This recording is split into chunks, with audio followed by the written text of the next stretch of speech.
Hi, everybody. It's Rabbi Rosen here, hoping all is well with you, and wishing you again a very happy, sweet, and wonderful New Year, and wishing you as well a Chag Sameach and Shabbat Shalom, as both Shabbat and the holiday of Sukkot are about to enter into our calendar and hopefully our lives. It's a common thought that we have in Jewish life that what matters the most is action and deeds, and they are important in our experience. But that doesn't mean that our emotions are irrelevant. As a matter of fact, one of the most important works of the medieval period in Jewish history is a work entitled Chovot HaLevavot, the duties of the heart. Simply put, our feelings matter too.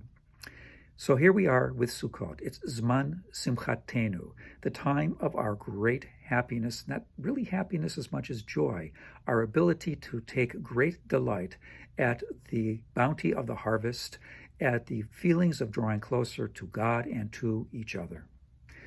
The kind of deep celebratory joy that we have on Sukkot is really different than happiness in many ways. One key to the difference is in the root meaning of the word happy. It's an element of experience that is shared with words like hapless and happenstance and haphazard even. Those kinds of things signify that there can be a kind of potential but not necessarily guaranteed experience of joy or happiness in that regard. They may happen or they may not. The deeper kind of joy that takes place in Jewish life is something that we really plan for. It takes time to create and build a sukkah. It takes time to acquire a lulav and etrog.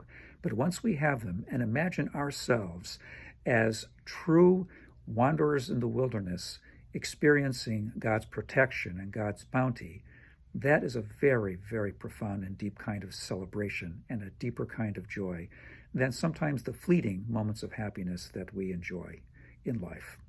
So I hope we might experience that kind of joy as we enter Sukkot.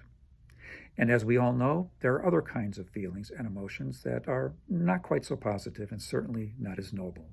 One of them is signified by the term Schadenfreude, taking joyous delight at the sufferings or the hurt of others. And that's a very problematic kind of thing. And we'll talk about that over the next 2 days at our Yom Tov services. But in the meantime, we should say this.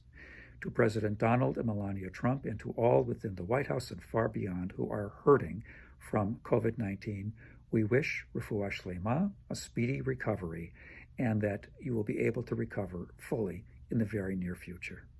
With all of that in mind, Shabbat Shalom and Chag Sameach.